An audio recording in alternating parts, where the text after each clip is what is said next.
Պարզվում է աշխարհում տարեկան սպառում են մինչև 5 միլիոն տոննա կարագ եւ յուրաքանչյուր 1 կիլոգրամի համար օգտագործում 22-ից 23 լիտր կաթ։ Իհարկե խոսքը բարեխիղճ արտադրողների մասին է։ Բարի լույս, եթերում որակի հետքերով էջն է։ Այսօր կգնանք կարագի հետքերով եւ կփորձենք պարզել, թե ինչպես ընտրել որակյալ կարագ։ Հնդկական ժողովրդական երգերում Քրիստոսից դեռ 2000 տարի առաջ երգում էին կարագի մասին։ Ինչու կարագի եւ ոչ թե այլ մթերքի անհայտ է։ Իդեպ պատմության մեջ սա կարագի մասին առաջին հիշատակումն է։ Ավելի ուշ հրեաները կարագի մասին հիշատակում են հին կտակարանում։ 5-րդ դարում Իսլանդիայում, 9-րդ դարում Իտալիայում եւ Ռուսաստանում կարագն արդեն տարածված սննդամթերք էր։ Կարագի լավագույն տեսակներն ստանում էին կաթի սերից, որոնք պատրաստում էին ռուսական գյուղերում։ Դրանք քաղաքացիները ձեռք էին բերում բավական թանկ գնով։ Կարագի արտադրությունը Ռուսաստանում սկսեց զարգանալ հատկապես 19-րդ դարում, մասնավորապես Սիբիրում։ Տարվա ընթացքում արտադրած կարագի զգալի մասը արտահանում էին տարբեր քաղաքներ։ 1900 թվականին միայն Սիբիրից արտահանվել է 1 միլիոն 783 հազար ֆունտ կարագ։ Ռեկորդային քաշով կարագ օգտագործել են պորտուգալացի խոհարարները, նրանք պատրաստել են աշխարհի ամենամեծ ձվածեղը, որի համար օգտագործել են 145 հազար ձու եւ 100 կիլոգրամ կարագ։ Այս ռեկորդը գերազանցել կարողացան Մալայզիայի Փինանգի նահանգում։ Տեղի խոհարարները օգտագործեցին 825 կիլոգրամ մաքուր կարագ աշխարհի ամենամեծ տորտը պատրաստելու համար։ Իսկ հիմա փորձենք պարզել ինչ հարցեր ունեն սպառողները մեր փաստագետին։ Какая разница между спредом и маслом сливочным? Ում է հակացուցված կարագ ուտել։ Որ տարեկից է կարելի երեխաները օգտագործեն կարագ։ Կարագը սովորաբար ինչ տեսքով պետք է պահել, որ շուտը չփչանա, ինչ տարայի մեջ։ Կարագը հիմնականում ստացվում է 30-ից 45%-անոց սերուցքը հարելու եւ վերամշակելու արդյունքում։ Կարագի որակը գնահատվում է ըստ բաղադրության եւ օրգանոլեպտիկ ցուցանիշների, տարբերվում են բարձր եւ առաջին տեսակի կարագներ։ Կարագն անհրաժեշտ է պահել 10-ից 12 աստիճան ջերմաստիճանում, մութ տեղում։ Անբարենպաստ պայմաններում կարագը փչանում է, ձեռք է բերում դառը համբ, ճարպահոտ եւ փոխում է գույնը։ Որակի հետքերով էջն այսօր անդրադառնում է կարագի որակին, իմ հյուրն է իրազեկ եւ պաշտպանված սպառող հասարակական կազմակերպության նախագահ Բաբկեն Պիպոյանը, բարի առավոտ։ Ամենաշատ հուզող հարցը՝ ինչ տարբերություն կարագի եւ սպրեդի միջեւ։ Կարագի եւ սպրեդի միջեւ կա էական տարբերություն, կարագը դա կենթանական ճարպերի համադրություն է, իսկ սպրեդը նաեւ բուսական։ Կենթանական եւ բուսական։ Մենք սովորաբար սիրում ենք հաց ու կարագ միասին ուտել։ Ճիշտ է արդյոք այս համադրությունը թե ոչ։ Ճշտի եւ սխալի հարց չկա, հաց եւ կարագ միասին օգտագործելը հակացուցված չէ, այնպես որ սպառողի կեմքի եթե հաճելի է կարող է օգտագործել, եթե ոչ կարող է օգտագործել։ Արգելքներ առանձնահատուկ այդպեսին չկան։ Կարագը գիրացնում է թե ոչ։ Ուրեմն կամայական մթերքի օգտագործում չափաբաժնի շրջանակներում չի գիրացնում եւ դրան ընդհակառակ նորմալ գերազանցելու պարագայում գերազանցում է, դա գիրացնում է։ Ուրեմն գոյություն ունեն տարբեր սեռատարիքային խմբեր, որոնց թույլատրելի կալորիականության շեմ գոյություն ունեն։ Գիրացնելու հատկությունը ամեն յուրաքանչյուր մթերքի զուտ թույլատրելի չափաբաժինը գերազանցելու մասով է։ Ում է հակացուցված կարագը։ Կարագը ինքնին այդպեսին, որպեսին մթերք ոչ մեկին հակացուցված չի, եթե իհարկե քաղաքացին չի գտնվում ինչ-որ առանձին թիրախային խմբում, կոնկրետ բժշկի հետազոտության տակ եւ հստակ սննդակարգով առաջնորդվում, որում կոնկրետ արգելվում է կարագի օգտագործումը։ Կարագի վառ դեղին արդյոք խոսում է որակի մասին։ Չէ, ամենևին չի կարող խոսել կարագի վառ դեղին որակի մասին, շատերի համար հնարավոր է որ կարագի որակը պայմանավորված լինի բարձր յուղայնությամբ, շատերի համար ընդհակառակը ցածր յուղայնությամբ, կալորիականությամբ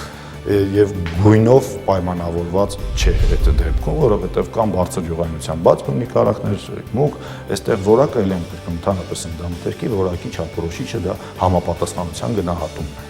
Եթե համապատասխանման գնահատություն կա եւ քիմքին հաճելի է, դա արդեն ավտոմատ դառնում է սպառողի համար որակյալ մթերք։ Իսկ տանը բացելուց հետո քանի օր կարելի է պահել կարագը։ Ուրեմն հստակ նշվում է կամայական ապրանքի վրա, ինչը որովհետեւ հնարավոր է օգտագործվեն բարելավիչներ, մեկը ունենա 3 ամիս կախվածից ու փաթեթավորումից մեկը մի փոքր ավելի շատ, մեկը 1 տարի, անպայման պետք է տեսնել, թե ապրանքը, որը վաճառվում է, որքան պիտանության ժամկետ ունի։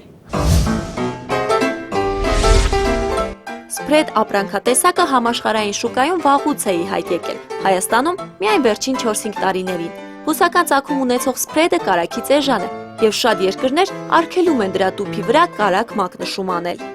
Սպրեդի մեջ ճարպաթթուների քանակությունը չպետք է գերազանցի 8%-ը, հակառակ դեպքում դրանց մեծ քանակությունը վնասում է երակների պատերը։ Տանը նույնպես կարելի է հասկանալ կարագը որակյալ է թե ոչ, ուշադրություն դարձնել առաջի հերթին կարագի գույնին։ Կարագը սովորաբար լինում է բաց դեղնավունից մինչև թեթևակի մուգ դեղնավուն, բայց ոչ այնքան վառ դեղին գույնի։ Սովորաբար ազգաբնակության մոտ այնպիսի կարծիք կա, որ ինչքան դեղին է լինում կարագի գույնը, այնքան նրա յուղի տոկոսը բարձր է լինում, բայց դա այդպես չէ։ Պետք է ուշադրություն դարձնել նրա խտաստիճանին եւ կարագը կտրելուց առաջին հերթին նա եթե որակյալ կարագ է լինում, նա սահուն ձևով կտրվում է, նրա կտրման մակերեսը հարթ է լինում, գույնը լինում է միատարր, նույնիսկ դանակի վրա այդքան հետք չի թողնում, իսկ եթե նրա վրա լինում են բուսական յուղերի խառնուրդներ, այդ դեպքում դանակի վրա լինում է այդ կարագի հետքը, այսպես ասած լղոզվում է։ Եվ կարագը, երբ որ դնում ենք սառցարան, որոշ ժամանակ պահելուց հետո եթե այն հանում ենք, եթե լինում է որակյալ կարագ, այն կտրվեց փշրվում է, իսկ եթե նրա մեջ լինում են բուսական խառնուրդներ, այն չի փշրում եւ այսպես սահուն կերպով այսպես կտրվում է։ Տան պայմաններում կարելի է կարագի մի փոքր կտրոտ տեղադրել տաք թավայի մեջ եւ հալեցնել, այդ դեպքում ուժեղ փրփրագոյացում է տեղի ունենում, դա վկայում է որակյալ կարագի մասին, քանի որ դա կաթնային շիճուկի առկայությունն է եւ երբ որ հալեցնում ենք, կարագի առաջանում է երկու շերտ, յուղային ֆազա եւ կաթնային պլազման։ Կաթնային պլազման իր մեջ պարունակում է լակտոզա, որը նպաստում է մարդկանց աղեստամոսային տրակտի միկրոֆլորայի նորմալ գործունեությունը։ Ամերիկացի ամուսիններ Ջիմ Վիկտորն ու Մարի Բելտոնը արդեն մի քանի տարի է ինչ կարագից պատրաստում են յուրահատուկ արձաններ, որոնք հիմնականում գյուղական թեմաներով են արված։ Իրենց արհեստանոցում բացված ցուցասրահ նորական բազմաթիվ զբոսաշրջիկներ է այցելում։ Յուրաքանչյուր արձանի վրա աշխատում են 1-ից 3 ամիս։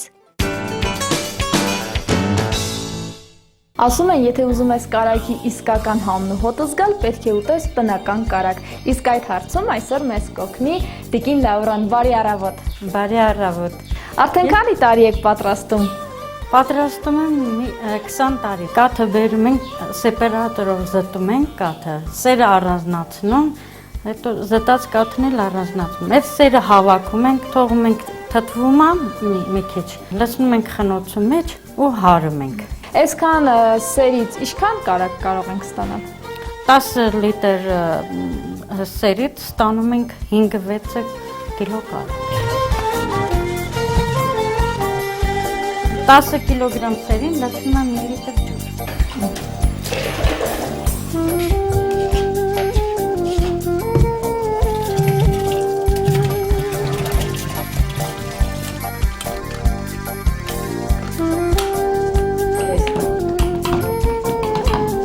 Առաջ որ սեպարատոր չի եղել, մածուն են ներել, մածունից են ստացել։ Մածունը խնոցու մեջ լցրել են, հարել են մի հարգին, բայց դժվար է, շատ են հարում, իսկ սերը շուտ է դուրս գալիս կարագը։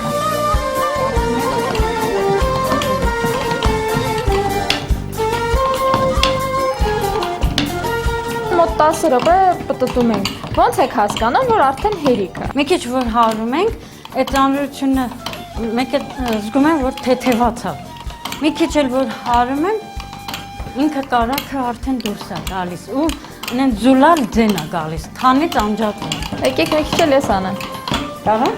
Փորձեք։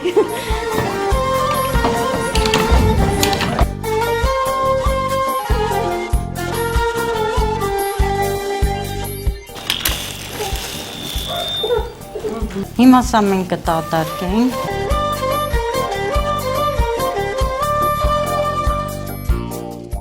Հիմա ինչ ենք անելը, որ այս ընդհանուր զանգվածից առանձնացնենք կարագը։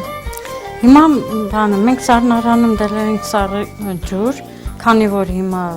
շոկ է, դրա համար սառը ջուր եմ լցնում պղնձի մեջ։ Ջրի մեջ լցնում ենք, ոնց որ լվանանք, էլի կարագը թանից։ Ու լավ սեղմում ենք կարագս, գունդ ենք անում, որ թան չմնա իրա մեջ։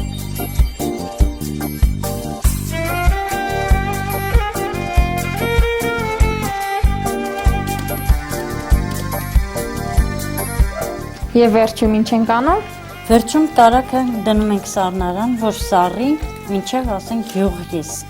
հալեմ օգտագործեմ որպես հյուր։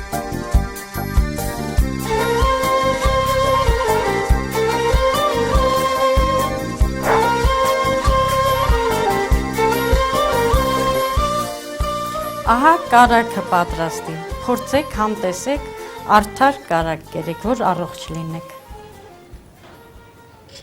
Հայաստանում տարեկան միջինը սպառվում է 5,5 տոննա կարագ, որի գրեթե մեծ մասը ներկրվում է։ Գինը տատանվում է 2000-ից 3500 դրամի սահմաններում։ Հայ սպառողները նախընտրում են վճարել մի փոքր թանկ, բայց գնել մաքուր սերուցքային կարագ եւ նախապատվությունը տալիս են հիմնականում ներկրվող արտադրանքին։ Եվ վերջում հիշեք, ինչ սննդամթերք էլ որ գնեք, պարտադիր ծանոթացեք մակնշմանը, պահանջեք ու վճարեք միայն որակյալ սննդամթերքի դիմաց, իսկ անորակ իրավունք ունեք վերադարձնելու եւ պահանջելու փոխհատուցում։